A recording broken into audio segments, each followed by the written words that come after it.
If you guys haven't been keeping up with any of the lolcowlive drama lately, you've been missing out on some pretty wild stuff. A few months back, KidBehindACamera, which is co-owner of the Queen's show, was actually arrested for alleged DV against his wife. Now, over this time, Michael has came out and said that it was a misunderstanding, that the neighbors had gotten involved, things were blown out of proportion, and that things would be getting dropped after his court date, which might be somewhat true. But a few days ago, the 911 call from his wife, Bridget, actually released, and there are a lot of people that are really not happy with how the call goes. Now, I won't be playing the call again, it is in my latest video, but today we're going to take a look at Keemstar and his buddies to see how they handle the situation. These guys usually run a waiting room so viewers can join up and just be instantly ready to view the stream whenever they go live. And for 2 hours before they went live, their chat room was just in a constant state of asking if they're going to be talking about the mic situation, what are their thoughts on it, what are they going to do, etc. So there was just absolutely no way they could get around talking about this. You can tell that they don't want to, but instead of addressing it straight away, they decide to wait until they get 3,000 viewers, which ends up being a bit of a struggle for them to do at the beginning of the stream. People are saying they're annoyed that we want to wait until 3K to address it. We want everyone to hear it at once, so we don't have to say it 10 times. Yeah, it's important everyone gets there at the first time. I'm sorry if that's dumb, but like, why say it 10 times tonight? Let's say it once. Honestly, I kind of highly doubt that's the real reason that they're waiting. People are going to be asking them regardless the entire stream, and probably the next few streams if they've talked about this topic, since it's starting to kind of blow up a little bit. Honestly, to me, it seems like they're kind of just gatekeeping, talking about something that they know everyone wants them to cover. Smart or scummy, I'm not really sure. Could go either way, probably. I could talk about it now just so we can move on. Or we can talk about it now. But then we're going to talk about it again in an hour when somebody donates. Yeah.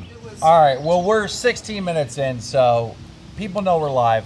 Look, when I found out about the KidBehindACamera domestic violence situation, I found out about it a good 2 weeks, maybe 3 weeks after it actually took place. It got leaked online, his mugshot, and I called Mike right away. And when I called Mike was on the phone with Bridget on speaker, and I heard Mike's point of view and Bridget's point of view.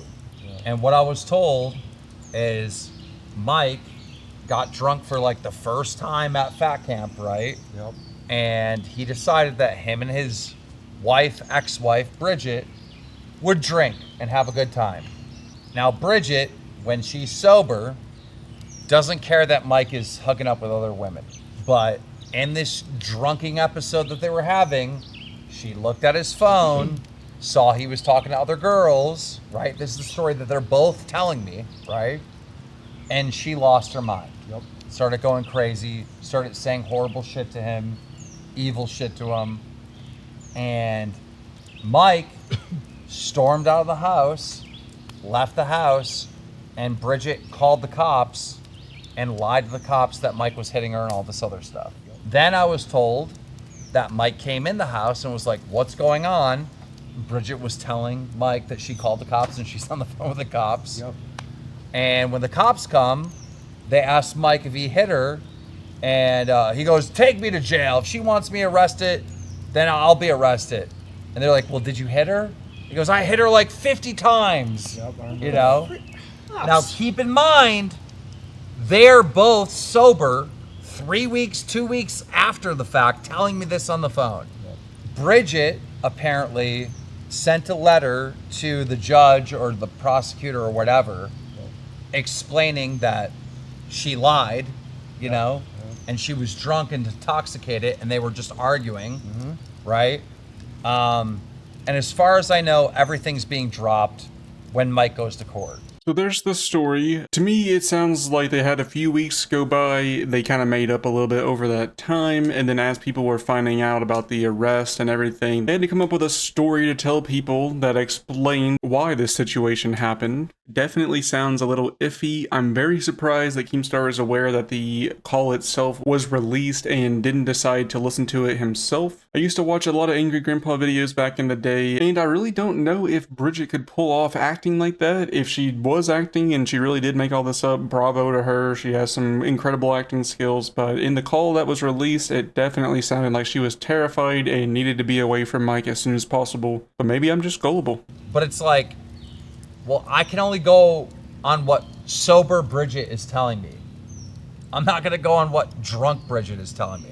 I think you mean sober, but also had 4 weeks to come up with a story that explained everything, Bridget. I haven't listened to the call. I can listen to the call, and my mind will completely change if I hear Mike hitting her on the call. Right. I can tell you that much. Oh, 100%. I'm not really sure on the logic there, because the hitting is what led to the 911 call. The 911 call wasn't already happening, and then he hit her due to it. She was calling 911 because he had allegedly hit her. A little bit of a fail in the logic there, but we move on. The state did. That's of course, my state pressed her. Of course the state did. That's my understanding. Yeah, this is why you don't talk to the police. Like, I'm not a cop hater. The police. Yeah, I learned the hard way. Yeah. The cops are not your friends. The cops are allowed to lie to you. The cops are allowed to do whatever it takes to gather evidence. The cops are not your friends. Don't treat them like your friends. Treat them like somebody who is there to protect and serve, because they are. Mm-hmm. But they're also there to protect and serve everybody else. So they're wanting to throw you under the bus because they think you're guilty or a bad person. I think it's funny how these guys are trying to imply that the cops may have had something to do with how this story is being told and how Michael's being portrayed. I'm sure there's cops out there that do some of these rotten things that Boogie's talking about, and you shouldn't trust them. But I really doubt in this particular scenario that that's what's going on, because Michael and Bridget have a history of having the police called to their house over stuff like this. And if what Bridget's saying is true, just straight up admitting that she lied to try to get Michael in trouble, is that not a crime in itself? Maybe not in the state that they live in, but I thought making false police reports and especially getting someone incarcerated due to it would be a crime. But maybe not over there. So they finally decide to listen to the 911 call itself. I'm not going to show the entire thing since it is tough to hear, but here are some of the parts where they had a little bit of commentary in between parts of the call. Stop talking to me, goddamn cop! Stop talking. No, stop talking to me. stop. No, stop hitting me. Stop chasing me. Stop talking to me. So Boogie's already wrong there. Earlier in the call, she clearly states to stop following her and that she's trying to get away and that she's uncomfortable. So odd for Boogie to use that particular word choice. And also the logic popping up from both of them now that they need to be hearing the hitting happening on the 911 call instead of them realizing that the 911 call is happening because she was hit. Allegedly. Sophie Ninja said Keem had his mind up before playing the call. His opinion can't be trusted. My opinion is based off of speaking to Bridget. They're coming. That commenter was absolutely spot on. I got that impression that all of them had their minds made up. They probably discussed this beforehand. I wouldn't be surprised if they already all heard the call, and that's why they seem so uninterested, because they already know like what to say at what points. But yeah, definitely agree with that commenter, or they wouldn't keep trying to do all this deflecting that they're doing during the call. What am I supposed to do? Am I supposed to be like, no, Bridget, you're really getting beat. You're lying to me now, Bridget. Like, I don't know what I'm supposed to do. It's like Bridget has every incentive to make sure Mike is fully charged if she was actually hit. Yep. They're going through a divorce. Bridget takes all the money, millions of dollars, if this is true. Yep. She has every incentive to stick to this story. But no, she did the opposite and wrote a fucking letter to the goddamn prosecutor saying this isn't true. Yeah, I want it dropped. They're literally in the middle of a divorce. If sober Bridget was as vindictive as drunk Bridget, she would literally tweet it out right now. I'm sorry, I don't care what anybody says in this chat. I gotta go with my common sense. Well, again, they're going through a divorce. She has every incentive, Boogie.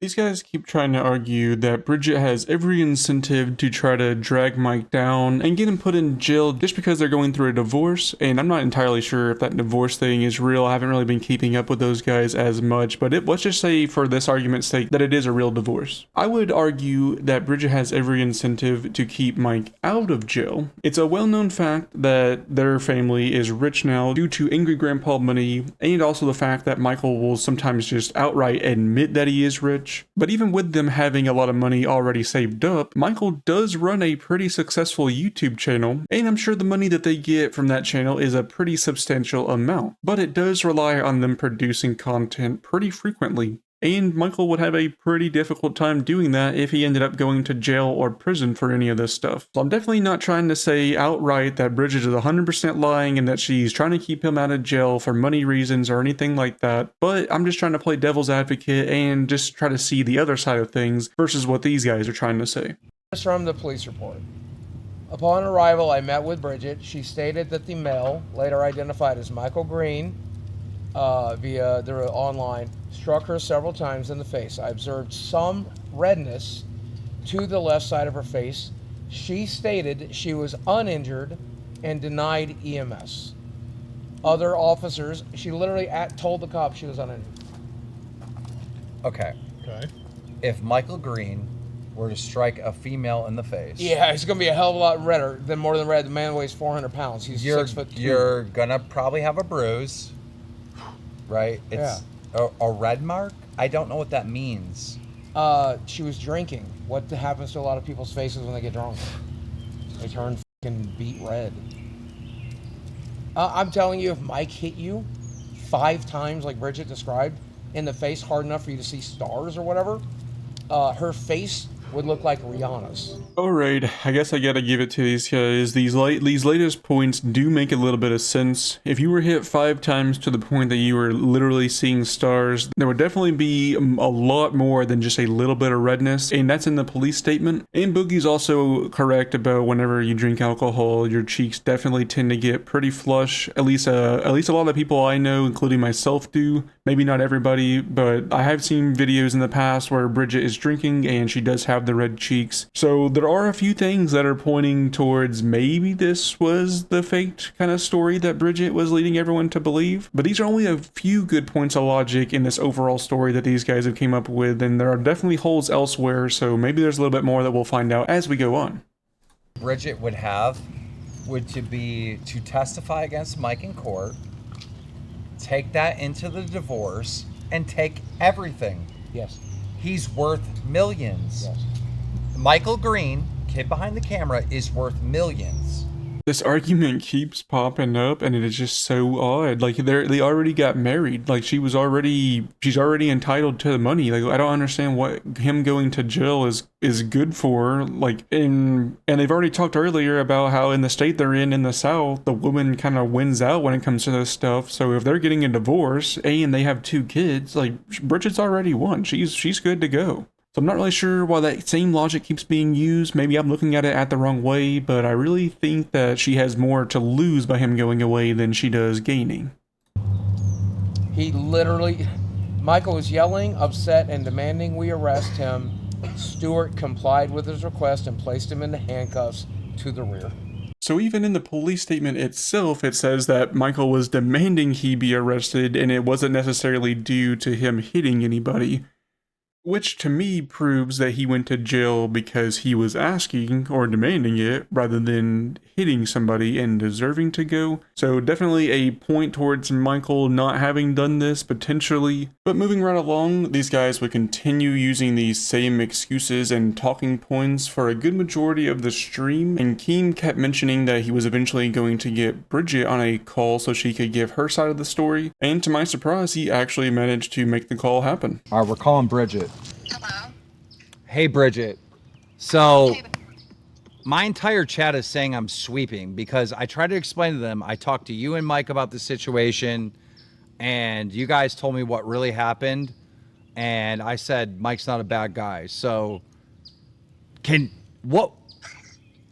just say what you want to say. You're on live on air. Okay, yeah, I mean, we were just really fucking drunk. I mean, that's pretty much it. Like, I don't know, okay, so I went through his phone, right? And I got really jealous. He's talking to so many women. So, I told him that I would cheat on him. I'm not. And then he started throwing shit and yelling, and then he went inside. I got scared, so I called the cops. Okay. Important question. Did he hit you? No. Okay. Is there anything more you'd like to add to the story? No, that's probably it. Like, I just wanted him out of the house because I was scared. But that's it. All right. Thank you so much. Yeah. All right. Bye, Bridget. And there you have it. Bridget's side of the story. I'll let you guys decide if you believe that or not. To me personally, it definitely sounds like she's able to make light of a pretty serious situation. I'm personally leaning towards there being a lot more to the story than the audience is being let in on, so it's a little bit hard to fully know who's telling the 100% truth here. Definitely curious as to what you guys think though.